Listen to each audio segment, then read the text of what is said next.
ہمارا یہ حق تھا کہ سب یار ہوتے، مصیبت میں یاروں کے غمخوار ہوتے۔ مسلمانوں کو چاہیے تھا کہ وہ ایک دوسرے کے سچے دوست اور خیرخواہ بنتے، مصیبت کے وقت اپنے بھائیوں کا دکھ بانٹتے اور ان کی مدد کرتے، سب ایک ایک کے باہم مددگار ہوتے، عزیزوں کے غم میں دل افگار ہوتے۔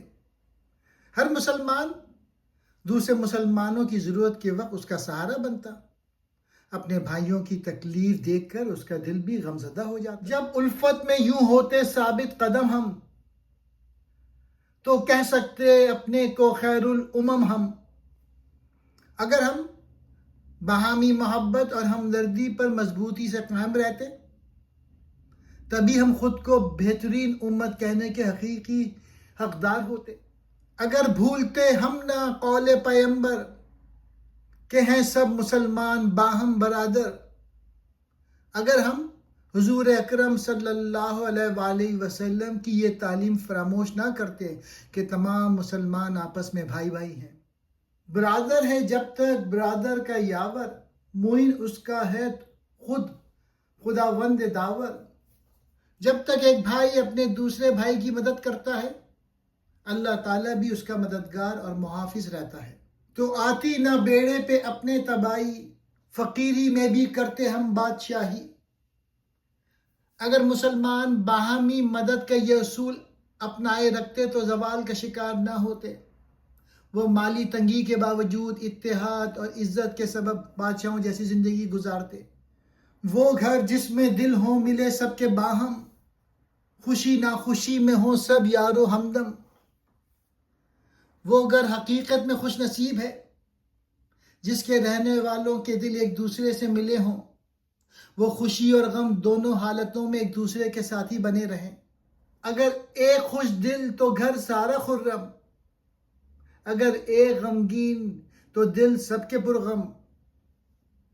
اگر گھر کا ایک فرد خوش ہو تو اس کی خوشی میں پورا گھر شریک ہو جائے، اگر کسی ایک کو غم پہنچے تو باقی سب لوگ بھی اس کا درد محسوس کریں۔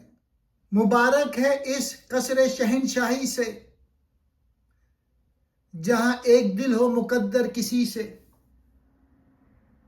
ایسا محبت بھرا معمولی گھر کسی شاہی محل سے کہیں زیادہ بابرکت ہے، جہاں دولت تو بہت ہو مگر کسی ایک کا دل دوسرے سے ناراض ہو۔ اگر ہو مدار اس پہ تحقیق دین کا کہ ہے دین والوں کا برتاؤ کیسا، اگر دین کی سچائی کا فیصلہ اس بات سے کیا جائے کہ دین پر چلنے والوں کا اخلاق اور دوسروں سے برتاؤ کیسا ہے، کھرا ان کا بازار ہے یا کہ کھوٹا، ہے قول و قرار ان کا جھوٹا کہ سچا، اگر یہ دیکھا جائے کہ مسلمانوں کے معاملات دیانتداری میں یا بے ایمانی پر قائم ہے، اور یہ کہ ان کی بات اور وعدے سچے ہیں یا جھوٹے، تو ایسے نمونے بہت شاذ ہیں یہاں کہ اسلام پر جن سے قائم ہوں برہاں۔ تو ہمارے معاشرے میں ایسے سچے مسلمان بہت کم دکھائی دیتے ہیں جن کے اچھے کردار کو دیکھ کر اسلام کی سچائی کی دلیل مل سکے۔ مجالس میں غیبت کا زور اس قدر ہے کہ آلودہ اس خون میں ہر بشر ہے۔ ہماری محفلوں میں دوسروں کی غیبت کرنے کی عادت بہت عام ہو چکی ہے۔ معاشرے کا تقریباً ہر شخص اس اخلاقی برائی میں مبتلا نظر آتا ہے۔ نہ بھائی کو بھائی سے یہاں درگزر ہے، نہ ملا کو صوفی کو اس سے حذر ہے۔ یہاں ایک بھائی دوسرے بھائی کی غلطی معاف کرنے کے لیے تیار نہیں، حتیٰ کہ ملا اور صوفی جیسے مذہبی لوگ بھی غیبت سے پرہیز نہیں کرتے۔ اگر نشے میں ہو غیبت میں پنہاں تو ہوشیار پائے نہ کوئی مسلمان۔ اگر غیبت میں شراب جیسا نشہ اور بے خودی پوشیدہ ہو تو شاید ہی کوئی مسلمان اس نشے سے ہوش میں دکھائی دے۔ جنہیں 4 پیسے کا مقدور ہیں یہاں سمجھتے نہیں ہیں وہ انسان کو انسان۔ جن لوگوں کو تھوڑی سی دولت اور مالی حیثیت حاصل ہو جاتی ہے وہ غرور میں دوسرے انسانوں کو عزت اور برابری کے لائق نہیں سمجھتے۔ موافق نہیں جس سے ایام دورہ نہیں دیکھ سکتے کسی کو وہ شاداں۔ جن لوگوں کے حالات خراب اور زمانہ ناموافق ہوتا ہے وہ حسد کے باعث کسی دوسرے شخص کو خوشحال نہیں دیکھ سکتے۔ نشے میں تکبر کے ہے چور کوئی، حسد کے مرض میں ہے رنجور کوئی۔ کوئی اپنی دولت اور حیثیت کے غرور میں مست ہو چکا ہے، اور کوئی دوسرے کی کامیابی دیکھ کر حسد کی بیماری میں مبتلا ہے۔ اگر مرجع خلق ہے ایک بھائی، نہیں ظاہراً جس میں کوئی برائی، اگر قوم کا کوئی فرد لوگوں کا قابل اعتماد رہنما بن جائے اور بظاہر اس کے کردار میں کوئی نمایاں برائی بھی موجود نہ ہو، بھلا جس کو کہتی ہے ساری خدائی، ہر ایک دل میں عظمت ہے جس کی سمائی، اگر تمام لوگ اسے نیک، قابل اور اچھا انسان قرار دیتے ہوں اور ہر شخص کے دل میں اس کی عزت اور عظمت موجود ہو، تو پڑتی ہیں اس پر نگاہیں غضب کی، کھٹکتا ہے کانٹا سا نظروں میں سب کی، تب بھی اس کی کامیابی کو حسد اور غصے بھری نگاہوں سے دیکھا جاتا ہے۔ وہ بے قصور ہونے کے باوجود لوگوں کی آنکھ میں کانٹے کی طرح کھٹکتا ہے جب قوم میں کوئی بن کر ابھی بخت و اقبال تھے جس کے یاور، جب قوم کا کوئی کامیاب اور باعزت شخص اچانک زوال کا شکار ہو جاتا ہے، حالانکہ کچھ عرصے پہلے تک قسمت اور کامیابی اس کا ساتھ دے رہی تھی، ابھی گردنیں جھکی تھی جس کے در پر، مگر کر دیا اب زمانے نے بے پر۔ کچھ لوگ پہلے لوگ اس کے دروازے پر احترام سے سر جھکاتے تھے، مگر گردش زمانہ نے اب اسے طاقت، عزت اور وسائل سے محروم کر دیا۔ تو ظاہر میں کڑتے ہیں پر خوش ہیں جی میں کہ ہمدرد ہاتھ آیا ایک مفلسی میں۔ لوگ ظاہری طور پہ اس کی بدحالی پر افسوس اور ہمدردی ظاہر کرتے ہیں، لیکن دل میں خوش ہوتے ہیں کہ ایک خوشحال شخص ان جیسا محتاج ہو گیا۔ اگر ایک جواں مرد ہمدرد انسان کرے قوم پر دل سے جاں اپنی قرباں، اگر کوئی بہادر اور انسان دوست شخص پیدا ہو جو سچے دل سے اپنی قوم کی خدمت میں اپنی جان تک قربان کر دے، تو خود قوم اس پر لگائے یہ بہتاں کہ ہے اس کی کوئی غرض اس میں پنہاں، تو خود اس کی قوم اس مخلص انسان پر الزام لگاتی ہے کہ اس کی خدمت کے پیچھے ضرور کوئی ذاتی فائدہ پوشیدہ ہے۔ وگر نہ پڑی کیا کسی کو کسی کی، یہ چالیں سراسر ہیں خود مطلبی کی۔ لوگ کہتے ہیں کہ کوئی شخص بلا غرض کسی کی کیوں مدد کرے، ان کے خیال میں خدمت اور ہمدردی کی ہر کوشش محض خود غرضی ہے۔ نکالے گر ان کی بھلائی کی صورت، تکلف سمجھتے ہیں اس کی مروت۔ اگر کوئی شخص مسلمانوں کی بھلائی اور ترقی کا راستہ تلاش کرے تو وہ اس کی ہمدردی کو بناوٹ اور دکھاوا سمجھتے ہیں۔ کریں صاف گر کوئی ان سے نصیحت، کہیں اس کو ہے اپنی دانش پہ نخوت۔ اگر کوئی اخلاص کے ساتھ انہیں صاف اور سچی نصیحت کرے تو وہ کہتے ہیں کہ اسے اپنی عقل اور دانائی پر غرور ہے۔ اگر کوئی ان کی کرے کارسازی تو سمجھیں اسے اس کی بندہ نوازی۔ اگر کوئی ان کے مسائل حل کرنے اور کام سنوارنے کی کوشش کرے تو وہ اسے برابر کی خدمت نہیں بلکہ اپنی بڑائی جتانے کا انداز سمجھتے ہیں۔ اگر پاتے ہیں دو دلوں میں صفائی تو ہیں ڈالتے اس میں طرح جدائی۔ اگر ہم دو انسانوں کو محبت اور خلوص کے ساتھ رہتے دیکھتے ہیں تو ان کے درمیان اختلاف اور جدائی پیدا کرنے کی کوشش کرتے ہیں۔ دو گروہوں میں جس دم لڑائی تو گویا تمنا ہماری برائی۔ جب دو گروہوں کے درمیان جھگڑا اور دشمنی شروع ہو جائے تو ہمیں یوں محسوس ہوتا ہے جیسے ہماری دلی خواہش پوری ہو گئی ہو۔ بس اس سے نہیں مشغلہ خوب کوئی، تماشا نہیں ایسا مرغوب کوئی۔ ہمیں لوگوں کے باہمی جھگڑے سے بڑھ کر کوئی مشغلہ پسند نہیں۔ دوسروں کی لڑائی ہمارے لیے سب سے دلچسپ تماشا بن جاتی ہے۔ تغلب میں، بددیانتی میں، دغا میں، نمود اور بناوٹ، فریب اور ریا میں، دوسروں پر غلبہ پانے، بددیانتی اور دھوکہ دینے میں ہم آگے ہیں۔ دکھاوے، بناوٹ، فریب اور ریاکاری میں بھی ہمارا کوئی مقابل نہیں۔ سعایت میں، بہتان میں، افطرا میں، کسی بزم بیگانہ و آشنا میں، چغلی کرنے، جھوٹا الزام لگانے اور تہمتیں گھڑنے میں ہم ماہر ہیں۔ خواہ محفل اپنے کی ہو یا غیروں کی، ہمارا یہی طرز عمل رہتا ہے۔ نہ پاؤ گے رسوا و بدنام ہم سے، بڑے پھر نہ کیوں شان اسلام ہم سے۔ طنزیہ طور پہ حالی کہتے ہیں کہ ہم سے زیادہ بدنام اور رسوا لوگ نہ ملیں گے۔ ایسے اعمال کے ساتھ یہ دعویٰ مضحکہ خیز ہے کہ ہم اسلام کی شان بڑھا رہے ہیں۔ خوش آمد میں ہم کو وہ قدرت ہے حاصل کہ انسان ہو ہر طرف کرتے ہیں مائل۔ ہم خوش آمد اور چاپلوسی کرنے میں غیر معمولی مہارت رکھتے ہیں۔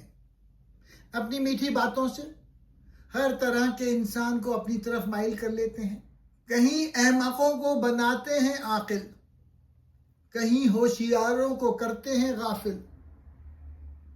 ہم خوش آمد کر کے بیوقوف لوگوں کو عقل مند ہونے کا یقین دلاتے ہیں اور اپنی چکنی چپڑی باتوں سے ہوشیار لوگوں کو بھی غفلت میں ڈال دیتے ہیں۔ کسی کو اتارا، کسی کو چڑھایا، یوں ہی سینکڑوں کو آسامی بنایا۔ ہم نے اپنے مطلب کے لیے کسی کو ذلیل اور کسی کو حد سے زیادہ بلند کیا۔ اسی خوشامد اور چالاکی سے سینکڑوں لوگوں کو اپنا تابع اور شکار بنایا۔ روایات پر حاشیہ ایک چڑھانا، قسم جھوٹے وعدوں پہ 100 بار کھانا۔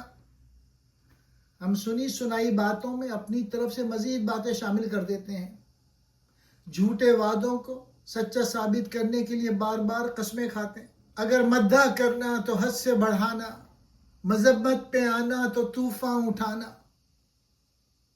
جب کسی کی تعریف کرتے ہیں تو اسے حقیقت سے کہیں زیادہ بڑھا دیتے ہیں، اور جب برائی کرنے پر آئیں تو معمولی بات پر بھی طوفان کھڑا کر دیتے ہیں۔ یہ ہے روز مرہ کا یہاں ان کا عنوان، فصاحت میں بے مثل ہیں جو مسلمان۔ یہ مسلمانوں کی روزمرہ گفتگو اور عادت کا انداز بن چکا ہے، جو اپنی زبان دانی اور فصاحت میں خود کو بے مثال سمجھتے ہیں۔ اسے جانتے ہیں بڑا اپنا دشمن، ہمارے کرے عیب جو ہم پہ روشن۔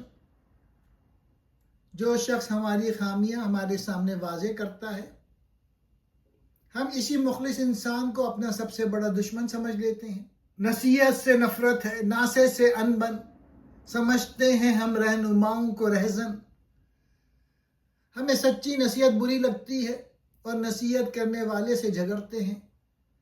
اپنی اصلاح کرنے والے رہنماؤں کو بھی لٹیرا اور دشمن سمجھتے ہیں۔ یہی عیب ہے سب کو کھویا ہے جس نے، ہمیں ناؤ بھر کر ڈبویا ہے جس نے۔ نصیحت قبول نہ کرنے کی اسی کمزوری نے ہماری قوت اور عزت چھین لی ہے۔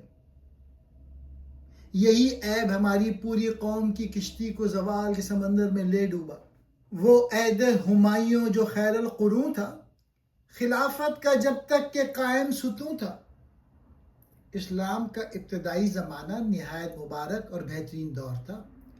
اس وقت تک اسلامی خلافت کا مضبوط ستون پوری طرح قائم تھا۔ نبوت کا سایہ ابھی رہنمو تھا، سما خیر و برکت کا ہر دم فزوں تھا۔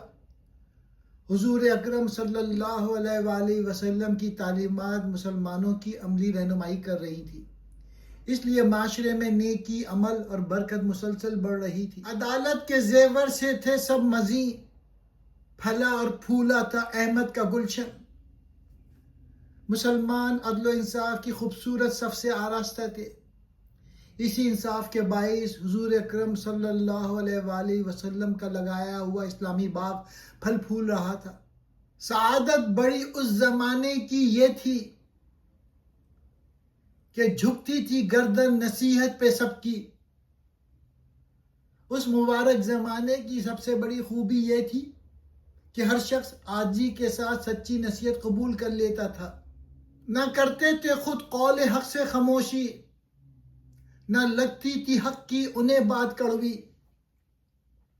لوگ حق بات کہنے سے خاموش نہیں رہتے تھے، اور جب کوئی انہیں سچ بتاتا تو وہ اس کی بات کو برا نہیں سمجھتے تھے۔ غلاموں سے ہو جاتے تھے بند آقا، خلیفہ سے لڑتی تھی ایک ایک بڑھیا، غلام بھی حق بات کہہ کر اپنے آقاؤں کو خاموش کر دیتے تھے۔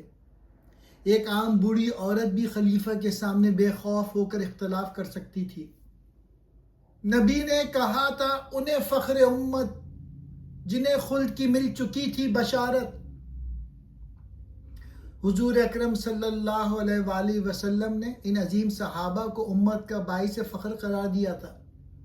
انہیں اپنی نیکی اور ایمان کے سبب جنت کی خوشخبری مل چکی تھی۔ مسلم تھی عالم میں جن کی عدالت،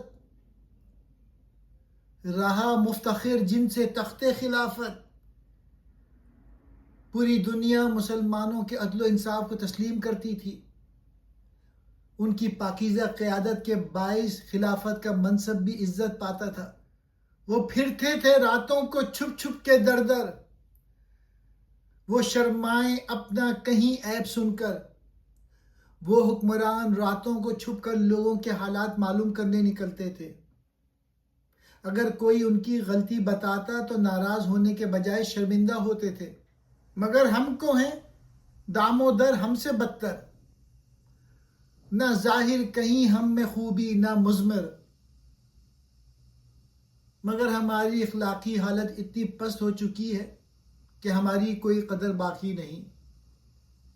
ہمارے ظاہر و باطن دونوں میں قابل تعریف خوبی دکھائی نہیں دیتی۔ نہ اقرا و امثال میں ہم معقر، نہ اجداد و اسلاف کے ہم میں جوہر، نہ ہم اپنے ہم عصروں میں عزت اور وقار رکھتے ہیں، اور نہ ہمارے اندر اپنے عظیم بزرگوں جیسی خوبیاں باقی۔ نصیحت سے ایسا برا مانتے ہیں کہ گویا ہم اپنے آپ کو پہچانتے ہیں۔ اس کے باوجود ہم کسی کی نصیحت کا سخت برا مناتے ہیں۔ ہمارا رویہ ایسا ہے جیسے ہم اپنی حقیقت سے واقف ہی نہیں۔ نبوت نگر ختم ہوتی عرب پر، کوئی ہم پہ مبعوث ہوتا پیمبر۔ اگر حضور اکرم صلی اللہ علیہ وآلہ وسلم پہ نبوت کا سلسلہ ہمیشہ کے لیے ختم نہ ہو گیا ہوتا اور ہماری اصلاح کے لیے کوئی نیا پیغمبر بھیجا جاتا، پھر تو ہے جیسے مذکور قرآن کے اندر ضلالت یہود اور نصارہ کی اکثر۔ تو جس طرح قرآن میں یہود و نصارہ کی گمراہیوں کا ذکر ہوا ہے، اسی طرح ہماری اخلاقی اور دینی گمراہیاں بھی بیان کی جاتی۔ یوں ہی جو کتاب اس پیمبر پہ آتی وہ گمراہیاں سب ہماری جتاتی۔ اس پیغمبر پہ نازل ہونے والی کتاب ہماری تمام خرابیاں برائیاں ظاہر کرتی۔ وہ ہمیں ہماری دینی غفلت، اخلاقی کمزوریاں اور گمراہیوں سے بھی آگاہ کرتی۔ علم، تعصب اور عملی زندگی۔ ہنر ہم میں جو ہیں وہ معلوم ہے سب، علوم اور کمالات معدوم ہیں سب۔ ہماری کمزوریاں اور نام نہاد ہنر سب لوگوں کے سامنے ظاہر ہیں، لیکن حقیقی علم، قابلیت اور کمالات ہم میں باقی نہیں رہے۔ علم اور اطوار مذموم ہیں سب، فراغت سے، دولت سے محروم ہیں سب۔ ہمارے رسم و رواج، عادتیں اور طرز زندگی قابل مذمت ہو چکی ہیں۔ ہم خوشحالی، آسودگی اور دولت سے بھی محروم۔ جہالت نہیں چھوڑتی ساتھ دم بھر، تعصب نہیں بڑھنے دیتا قدم بھر۔ جہالت ایک لمحے کے لیے بھی ہمارا پیچھا نہیں چھوڑتی، اور تعصب ہمیں علم اور ترقی کی طرف ایک قدم بھی آگے نہیں بڑھنے دیتا۔ وہ تقویم پارینہ یونانیوں کی، وہ حکمت کہ ہے ایک دھوکے کی ٹٹی۔ ہم آج بھی قدیم یونانیوں کے فرسودہ علمی نظریات سے چمٹے ہوئے ہیں، حالانکہ ان میں سے بہت سے نظریات محض دھوکہ اور بے بنیاد خیال ثابت ہو چکے ہیں۔ یقین جس کو ٹھہرا چکا ہے نکمی، عمل نے جسے کر دیا آگے ردی۔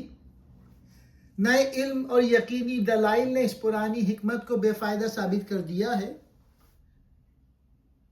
عملی تجربات نے بھی اس کے بہت سے نظریات کو رد کر دیا ہے۔ اسے وحی سے سمجھے ہیں ہم زیادہ، کوئی بات اس میں نہیں کم زیادہ۔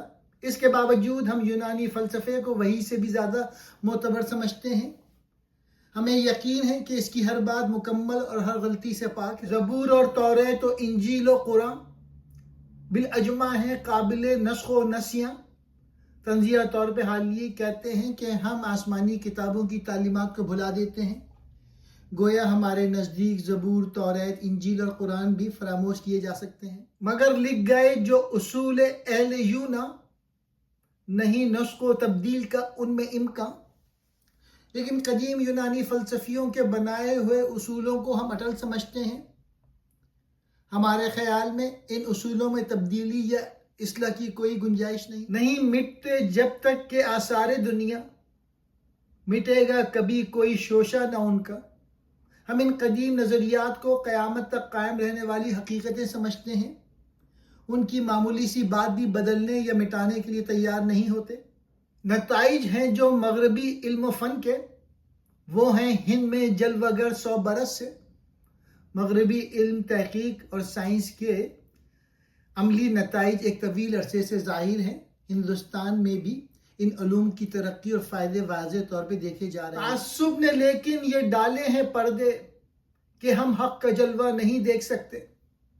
لیکن تعصب نے ہماری عقل اور نگاہ پہ پردے ڈال دیے ہیں. اسی لیے ہم سامنے موجودہ علمی حقیقتوں کو بھی تسلیم نہیں کر سکتے. دلوں پر ہیں نقش اہل یونان کی رائیں، جو اب وہی اترے تو ایمان نہ لائیں. قدیم یونانی فلسفیوں کی آرا ہمارے دل و دماغ پر مضبوطی سے نقش ہے. ہماری حالت یہ ہے کہ نئی وحی بھی نازل ہو تو شاید اسے قبول نہ کریں. اب اس فلسفے پر جو ہے مرنے والا، شفا اور مجستی کے دم بھرنے والا، جو لوگ آج بھی قدیم یونانی فلسفے کے اندھے پیروکار بنے ہوئے ہیں، وہ کتاب شفا اور مجستی جیسے پرانے علمی ذخیرے پر فخر کرتے ہیں. ارسطو کی چوکٹ پہ سر دھرنے والے، فلاطون کی اقتدا کرنے والے، وہ ارسطو کے ہر نظریے کو سوچے بغیر تسلیم کرتے ہیں اور افلاطون کی مکمل پیروی ہی کو ہی علم و حکمت سمجھتے ہیں. وہ تیلی کے کچھ بیل سے کم نہیں ہیں، پھرے عمر بھر اور جہاں تھے وہیں ہیں.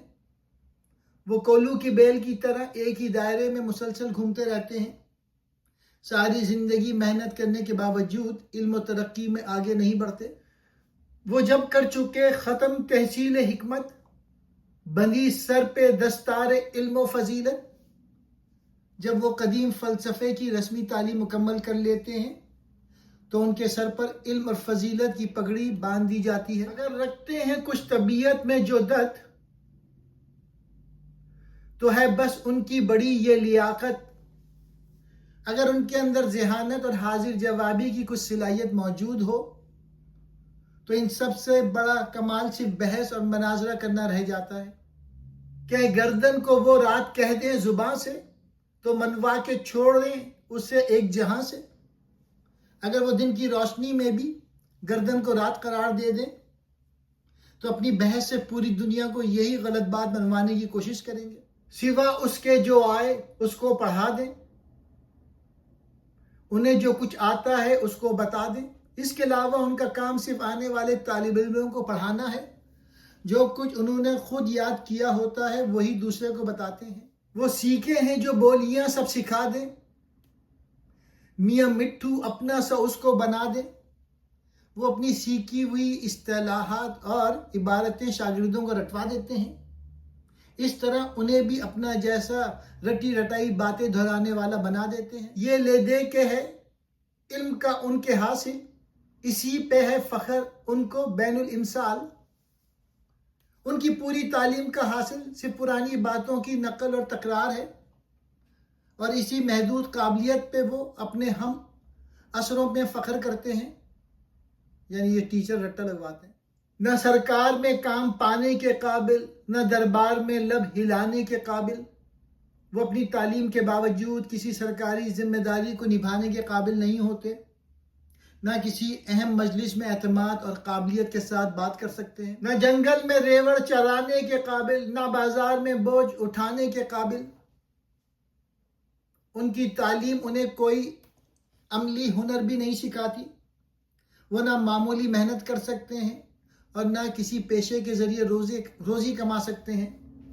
آج بھی یہی حال ہے پاکستان میں، جو تعلیم دی جا رہی ہے، جو بچے پڑھ کے نکل رہے ہیں، ان کا یہی حال ہے۔ نہ پڑھتے تو 100 طرح کھاتے کما کر وہ کھوئے گئے، اور تعلیم پا کر اگر وہ ایسی بے مقصد تعلیم نہ پاتے تو کوئی ہنر سیکھ کر روزی کما لیتے، مگر اس تعلیم نے انہیں عملی زندگی اور معاش دونوں کے قابل نہ چھوڑا۔ جو پوچھو کہ حضرت نے جو کچھ پڑھا ہے، مراد آپ کی اس کے پڑھنے سے کیا ہے؟ اگر ان سے پوچھا جائے کہ آپ نے جو تعلیم حاصل کی ہے، اس تعلیم کو حاصل کرنے کا اصل مقصد کیا تھا؟ مفاد اس میں دنیا کا یا دین کا ہے؟ نتیجہ کوئی یا کہ اس کے سوا ہے؟ کیا اس تعلیم سے دنیا یا دین کو کوئی فائدہ پہنچ سکتا ہے؟ کیا اس کا کوئی عملی نتیجہ ہے، یا یہ صرف وقت گزارنے کا ذریعہ ہے؟ جب رٹے لگوا کے آپ بچے نکالیں گے تو یہی ہوگا۔